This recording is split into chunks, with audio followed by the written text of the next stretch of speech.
पोखरण में nuclear test करके भारत का पहचान बढ़ाया, भारत का प्रतिष्ठा बढ़ाया पूरा दुनिया में श्री अटल बिहारी वाजपेयी जी के नेतृत्व में चलने वाले एनडीए सरकार ने। वाजपेयी जी ने air connectivity, rail connectivity, highway connectivity, rural connectivity, tele connectivity, television connectivity, post connectivity, political connectivity काम करके उन्होंने दिखाया। कांग्रेस का राज्य में पूरा 50 साल में एक वे नहीं तो 9 वे, 50 साल में एक वे, हमारा 5 साल में 4 वे हाईवे का निर्माण करके हमने दिखाया पूरा देश में।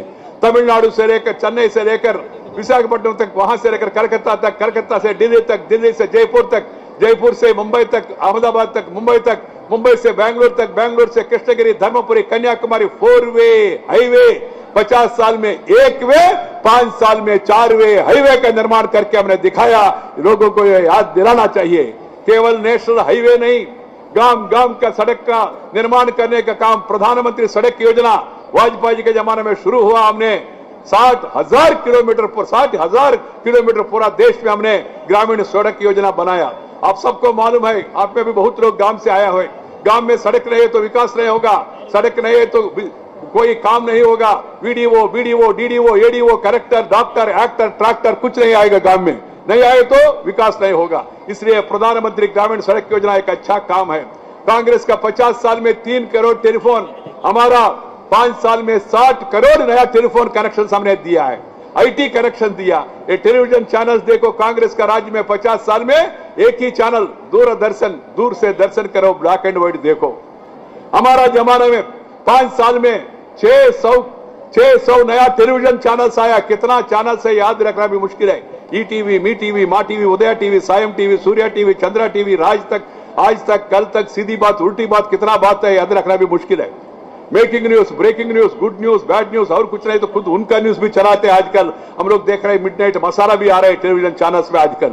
इतना क्रांतिकारी परिवर्तन अटल बिहारी वाजपेयी सरकार ने, बीजेपी ने लाया उस समय। किसान क्रेडिट कार्ड का वितरण हमने शुरुआत किया, ग्रामीण गोदाम के निर्माण हमने शुरुआत किया, शीतल गिड्डंगी के निर्माण हमने शुरुआत किया। उस समय का रुपए का कीमत बढ़ गया। उस समय वाजपेयी जी के जमाने में 40 रुपए में $1 आते थे। आज का स्थिति क्या है एक बार याद दिलाए लोगों को। वाजपेयी जी के जमाने में no line, no queue, no waiting list, no shortage, no black market, सभी चीज सही दाम में सबको मिलते थे। आजकल स्थिति क्या है इसके बारे में लोगों को याद दिलाइए। कांग्रेस वाले कह रहे हैं और एक मौका दो, 40 रुपए चीनी है, राउंड फिगर बनाएंगे, चदर का जरूरत नहीं होगा, 100 रुपए करेंगे, ऐसा बता रहे।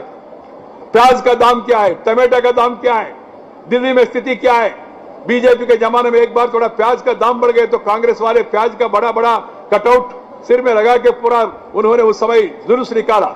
आज के स्थिति में कांग्रेस वाले से पूछो प्याज का दाम क्या है, क्यों ऐसा है, इसका समाधान क्या है। टमाटर का भी स्थिति क्या है, केवल सब्जी नहीं सभी चीज का दाम, कोल, स्टील, ताल, तेल और सब तेल, एवरीथिंग इज स्काई रॉकेटिंग।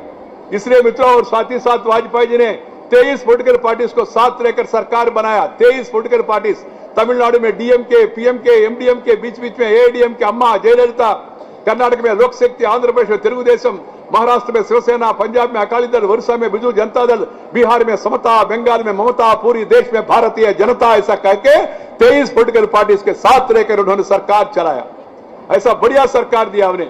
अभी मनमोहन सिंह का सरकार, यूपीए सरकार, उसका तुलना में क्या कर रहे हैं एक बार मैं आपको याद दिलाना चाहता हूं। यूपीए बीच में डीपीए हो गया, डिवाइडेड प्रोग्रेस अलायंस, अभी एनपीए हो गया, नॉन परफॉर्मिंग अलायंस हो गया। कुछ काम नहीं कर पा रहे, सरकार कैसा चल रही। किसी ने मेरे से पूछा, 1 कदम आगे 3 कदम पीछे, 1 step forward 3 steps backward, situation awkward, यही स्थिति है इस सरकार में। केंद्र में कौन शासन चलाते, पीएम प्रिसाइड्स, मैडम डिसाइड्स, ये पहले कहावत था, आजकल वो भी परिवर्तन हो गया, पीएम प्रिसाइड्स, नोबडी डिसाइड्स, कुछ होता नहीं है। ये स्थिति है यूपीए का राज्य में। इसलिए मित्रों यूपीए के जमाने में महंगाई बढ़ गया, भयंकर महंगाई, ऊपर जा रहे महंगाई, कोई समाधान नहीं है कांग्रेस के पास। और देश भर में किसान रो रहे और सरकार सो रहे दिल्ली में बैठ के। और साथ ही साथ मित्रों हम लोग खुद अनुभव कर रहे हैं, इन्होंने तेल का दाम 30 बार बढ़ाया, 30 times petroleum prices have been increase, 30 times, 24 times fertiliser price have been increase. प्रधानमंत्री सड़क योजना टप गया, कुछ काम नहीं हो रहे। अभी सुप्रीम कोर्ट के सामने इन्होंने एक एफिडेविट फाइल किया नेशनल हाईवे के बारे में। मैं आपको पढ़ के सुनाना चाहता हूं, एक बार इसको गंभीरता से सुन लीजिए और जनता को बताइए। इन्होंने कहा कांग्रेस का राज्य में, बीजेपी का राज्य में उस समय हम हर एक दिन 11 किलोमीटर नेशनल हाईवे का निर्माण किया। इनका राज्य आने के बाद केवल 3 किलोमीटर निर्माण भी पूरा नहीं कर पा रहे। Per day 3 kilometers they are not able to construct. We have constructed 11 kilometers per day. That was our record. Recently, the government has to file a affidavit in the Supreme Court. In that affidavit, जो figure उन्होंने दिया, उन्होंने कहा 47,795 kilometers of national highway was added by successive governments in the last 32 years. Only during Vajpayee regime, 5 years, 23,814 kilometers of national highway was constructed. It's a record in any government's time like that. 50% of the national highway was constructed during NDA regime. 50%. केवल 5 साल में, 6 साल में हमने इतना बढ़िया राष्ट्रीय राजमार्ग का निर्माण करके हमने दिखाया। कारण क्या है? इनके पास कमिटमेंट नहीं है, इनके पास कोई सही नेतृत्व नहीं है। सरकार policy paralysis, government is suffering with policy paralysis. They are not able to take any decision. They are not able to come together. One after another, all the allies, they are leaving. That's why the present situation in the country, रुपए का कीमत जैसा मैंने कहा उस समय 40 रुपए dollar था, अभी 60 रुपए 70 रुपए तक पहुंच रहे। 60 rupees now dollar. What is the reason? What is the explanation? सरकार के पास कोई उपाय नहीं है। हमारा जमाना में हमने 60 मिलियन नया जॉब्स क्रिएट किया, इनका जमाना में केवल 2.7 मिलियन जॉब्स इन्होंने क्रिएट किया, ऐसा इन्होंने पार्लियामेंट को फिगर में बताया। साथ ही साथ मित्रों, पर कैपिटा इनकम कम है, पर कैपिटा डेट बढ़ रही है इनका राज्य में, और साथ ही साथ fiscal deficit, revenue deficit, trade deficit, current account deficit, trust deficit everywhere, no solution anywhere. ये स्थिति है कांग्रेस का राज्य में। साथ ही साथ महिलाओं के बारे में बताया सुषमा जी ने, महिलाओं के ऊपर जिस तरह का अत्याचार हो रहे हैं, और गैस सिलेंडर के बारे में वाजपेयी जी के जमाने में राम नाईक जब मुख्यमंत्री था, पेट्रोलियम मिनिस्टर, जिनको चाहिए उनको सबको जितना चाहिए उतना सिलेंडर दे दिया हमने। कांग्रेस राज्य आया, अब रेशन लगाया। रेशन, महिला कार्यकर्ताओं से मेरा विशेष रूप में प्रार्थना यह है, सभी महिलाओं को याद दिलाइए, पहले cylinder without ration, without control subsidy में सबको मिलते थे। अभी कांग्रेस का राज्य में अभी रेशन का शुरुआत किया। इलेक्शन के पहले 9 सिलेंडर, इलेक्शन के बाद उनको मौका मिले तो दोबारा वो 6 सिलेंडर करेंगे। ये सरकार विश्वासघाती है। इन्होंने जो वादा किया, एक वादा को नहीं निभा पाया। इन्होंने कहा हम सत्ता में आए तो 100 दिन में महिलाओं को 33% आरक्षण देंगे, ऐसा कांग्रेस पार्टी ने अपना घोषणा पत्र में कहा। मैं कांग्रेस से पूछना चाहता हूं, मनमोहन जी से पूछना चाहता हूं, श्रीमती सोनिया जी से पूछना चाहता हूं, क्या हुआ आपका वादा था? 33% आरक्षण कहां है? क्यों नहीं दिया आपने? 9 साल पूरा हो गया, महिलाओं के साथ आपको महिलाओं ने मौका दिया, आपने महिलाओं को धोखा दिया है। यही कांग्रेस पार्टी का निज स्वरूप है। मित्रों, इन्होंने कहा हर एक साल में 2 करोड़ नया नौकरी देंगे। नया नौकरी छोड़ दीजिए, हर एक साल में जिनके पास नौकरी है वो नौकरी भी जा रहे। इन्होंने कहा हम 100 दिन में काला धन वापस लाने के लिए योजना बनाएंगे। अभी इतना साल, 9 साल पूरा हो गया, एक पैसा भी बाहर से, फॉरेन बैंक से जो काला धन हमारा देशवासियों का है उसको वापस नहीं ला पा रहे। इसलिए मित्रों, इनके बारे में बताना चाहे तो एनडीए का जमाने में जब वाजपेयी जी प्रधानमंत्री था, उस समय ग्रोथ रेट 8.4%। 2004 में कांग्रेस पार्टी के विरासत में 8.4% ग्रोथ रेट मिला, और कांग्रेस पार्टी 9 साल में मनमोहन सिंह जी, प्रणब मुखर्जी, चिदम्बरम, मोंटेक सिंह अहलूवालिया, बहुत बड़ा इकोनॉमिस्ट, सब मिलकर इन्होंने वो जो 8.4% ग्रोथ रेट था उसको 5% नीचे लाया। क्या समाधान देंगे? क्या जवाब देंगे लोगों को? इन्फ्लेशन वाजपेयी जी के जमाने में 4% था, अभी कांग्रेस के जमाने में दोबारा 10% तक पहुंच गया। क्या समाधान देंगे कांग्रेस पार्टी? रुपए का कीमत भी मैंने कहा घट गया, रुपए का कीमत घट गया, बेरोजगारी बढ़ रहे, महंगाई बढ़ रहे, और ग्रोथ रेट नीचे जा रहे, फिस्कल डेफिसिट बढ़ रहे, रेवेन्यू डेफिसिट बढ़ रहे, ट्रेड डेफिसिट बढ़ रहे, करंट अकाउंट डेफिसिट बढ़ रहे। और क्या कर रहे सरकार में बैठे हुए लोग? और भ्रष्टाचार के बारे में जितना कम कहे तो उतना अच्छा होगा। कारण क्या इस सरकार ने सभी रिकॉर्ड तोड़ दिया।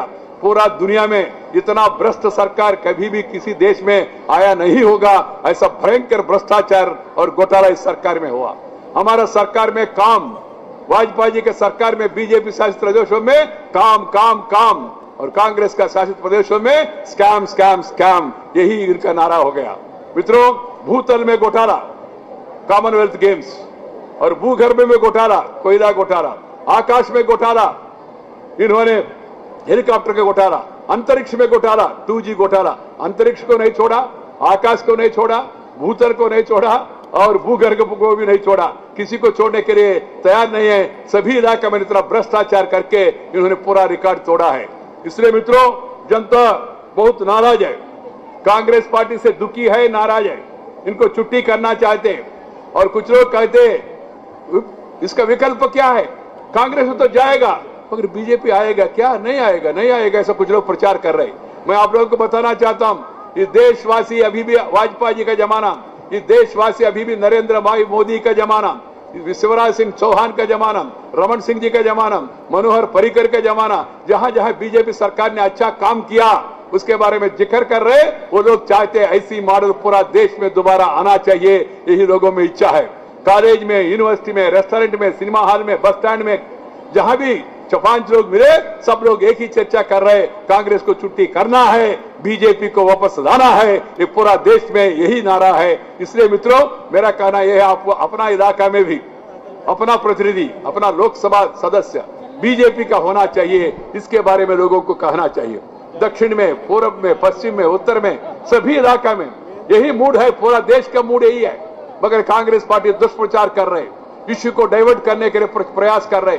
मेरा विनती यह है महिला कार्यकर्ताओं से, कांग्रेस पार्टी को विकास के संदर्भ में बहस केवल विकास के संदर्भ में होना चाहिए। उन्होंने अपना 9-10 साल में क्या किया, एनडीए ने 5 साल में क्या करके दिखाया, और बीजेपी शासित प्रदेश क्या कर रहे और कांग्रेस पार्टी शासित प्रदेश क्या कर रहे, इसका तुलना जनता के सामने रखना चाहिए। बहस से भागना चाहते कांग्रेस पार्टी, हमेशा कहते सेक्युलरिज्म डेंजर पे है, सेक्युलरिज्म डेंजर में है, उसके बारे में बहस करना चाहते हैं। अपना विफलता को छिपाने के लिए, to cover up its failures, not able to express the people, not able to face the people. The Congress always want to divert the attention from the basic issues, burning issues of inflation, burning issue of price rise, burning issue of unemployment, burning issue of atrocities against women, burning issue of falling rupee value, burning issue of India getting isolated even among the neighboring countries. Nobody is caring. Sri Lanka is not caring for us. Even Nepal is not caring for us. Myanmar is not caring for us. Even a small country like Mali is not even caring for us. That is the situation under the regime of the Congress party. इसलिए मित्रों, लोग कांग्रेस को छुट्टी करना चाहते, कांग्रेस को छुट्टी करना चाहे तो बीजेपी एकमात्र विकल्प है, लोगों को बताना चाहिए। मैं एक मुख्य विषय आपको अवगत कराना चाहता हूं। कुछ लोग कहते हैं नहीं कांग्रेस जाएगा मगर बीजेपी आएगा नहीं, थर्ड फ्रंट आएगा, तीसरी मोर्चा आएगा। कहां है तीसरा मोर्चा? ये तीसरा मोर्चा एक मृगतृष्ण है, मुर्गा मरीचिका है, एक मुर्गा मरीचिका है। This is mirage, this is like a एंडमावी, this will never become true because we have seen third front is a tried and failed experiment. We have seen earlier national front has become a notional front. We have seen earlier united front has become a divided front. We have seen earlier even third front, they formed a front, they arranged a tent, and in the evening Mulayam Singh took away the cycle and went away separately, and the third front is shattered. They held a press conference at 5 o'clock. 5 बजे उन्होंने press conference किया, अब्दुल कलाम जी का नाम राष्ट्रपति के लिए घोषणा किया, मुलायम सिंह और ममता जी दोनों मिलके 5 बजे घोषणा किया और 9 बजे जनपद में जाके कांग्रेस को समर्थन दिया। ऐसा लोगों के ऊपर विश्वास कर सकते क्या? इसके बारे में सोचना चाहिए। जो पार्टियां भी कांग्रेस का साथ दे रहे, ये कभी भी विकल्प नहीं बन सकते। कारण क्या है? ये लोग भी भागीदारी है, ये भ्रष्टाचार में, ये महंगाई में, ये सरकार की विफलता में। समाजवादी पार्टी, बहुजन समाज पार्टी, इसके पहले 5 साल कम्युनिस्ट पार्टी, डीएमके, ये सब लोग भागीदारी है, इसलिए वो कभी भी विकल्प नहीं हो सकता है। वो लोग कहते हैं सभी छोटी मोटी पार्टी का सब मिलकर हम तीसरा मोर्चा बनाएंगे। क्या तमिलनाडु में डीएमके और एडीएमके एक साथ चल सकते हैं क्या? नहीं। आंध्र प्रदेश में तेलुगुदेशम, वाईएसआर कांग्रेस, टीआरएस एक साथ जा सकते हैं क्या? नहीं। पश्चिम बंगाल में वामपंथी पार्टियां और तृणमूल कांग्रेस एक साथ जा सकते हैं क्या? नहीं। उत्तर प्रदेश में समाजवादी और बहुजन समाजवादी एक साथ जा सकते हैं क्या? नहीं।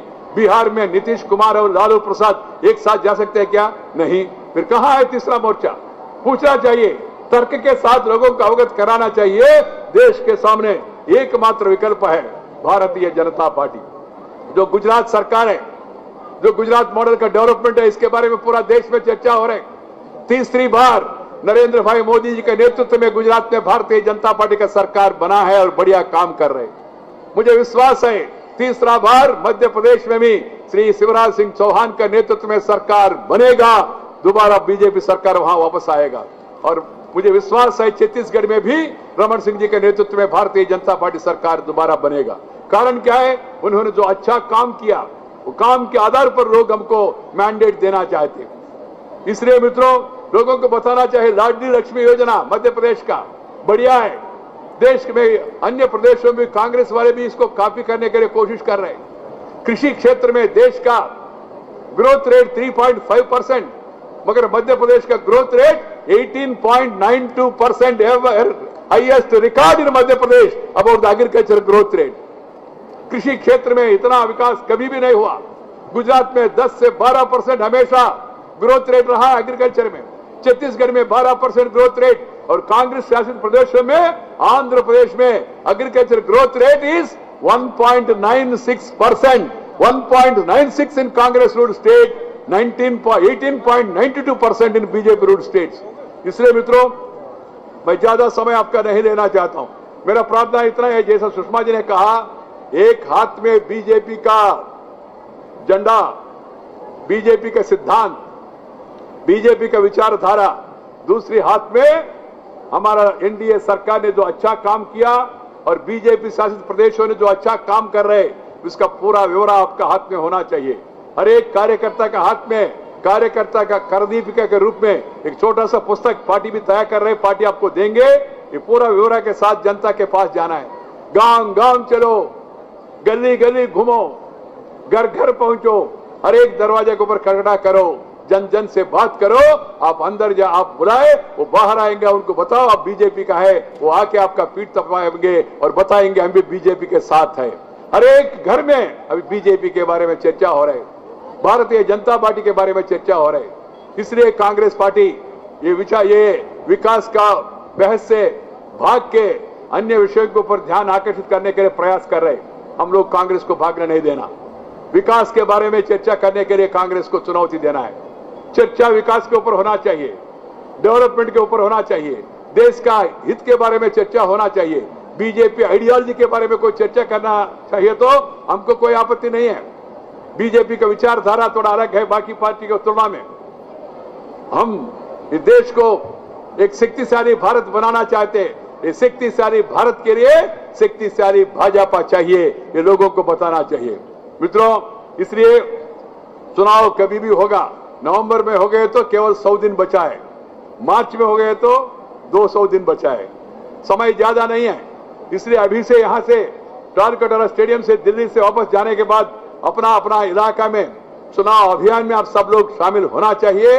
विशेष रूप में महिला समुदाय में जाके उनको सभी विषयों के बारे में समझाना चाहिए। आज अलग अलग नेता अलग अलग विषयों के बारे में आपका सामने अपना दृष्टिकोण रख रहे और तथ्य रख रहे, सभी इकट्ठा करके वापस जाने के बाद पूरा देश में एक अच्छा माहौल जो हमारा अनुकूल है, माहौल हमारा पक्ष में है।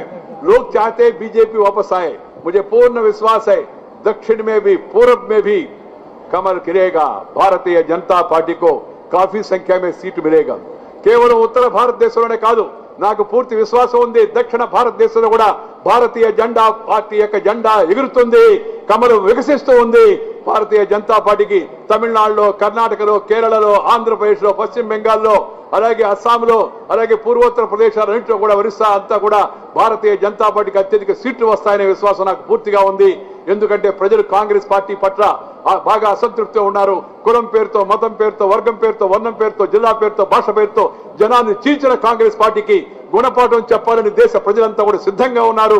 అన్ని రకాల నిత్యావసర వస్తువుల ధరలు ఆకాశాన్ని అంటిపోయాయి. కందిపప్పు, శనగపప్పు, ఆవాలు, ధనియాలు, జీలకర్ర, ఉప్పు, నిప్పు, అప్పు, పప్పు, ఆఖరి కాలు చెప్పు కూడా అన్ని ఆకాశాన్ని అంటే పరిస్థితుల్లో కాంగ్రెస్ పార్టీని ఎవరు కూడా సమర్థించరు అనే విషయాన్ని ప్రజానికానికంతా కూడా తెలియజెప్పి మహిళా కార్యకర్తలంతా కూడా దేశ వ్యాప్తంగా ఒక జాగృతమైన ప్రచార కార్యక్రమాన్ని చేపట్టవలసిందిగా బీజేపీని సొంతంగా బీజేపీకి మెజార్టీ వచ్చే దిశలో మనందరూ కూడా మన కార్యక్రమాలు అందరూ కూడా ప్రయత్నం చేయాల్సిందిగా మీ అందరూ కూడా కోరుతూ भारतीय जनता पार्टी को अपना ताकत के आधार पर बहुमत मिलना चाहिए.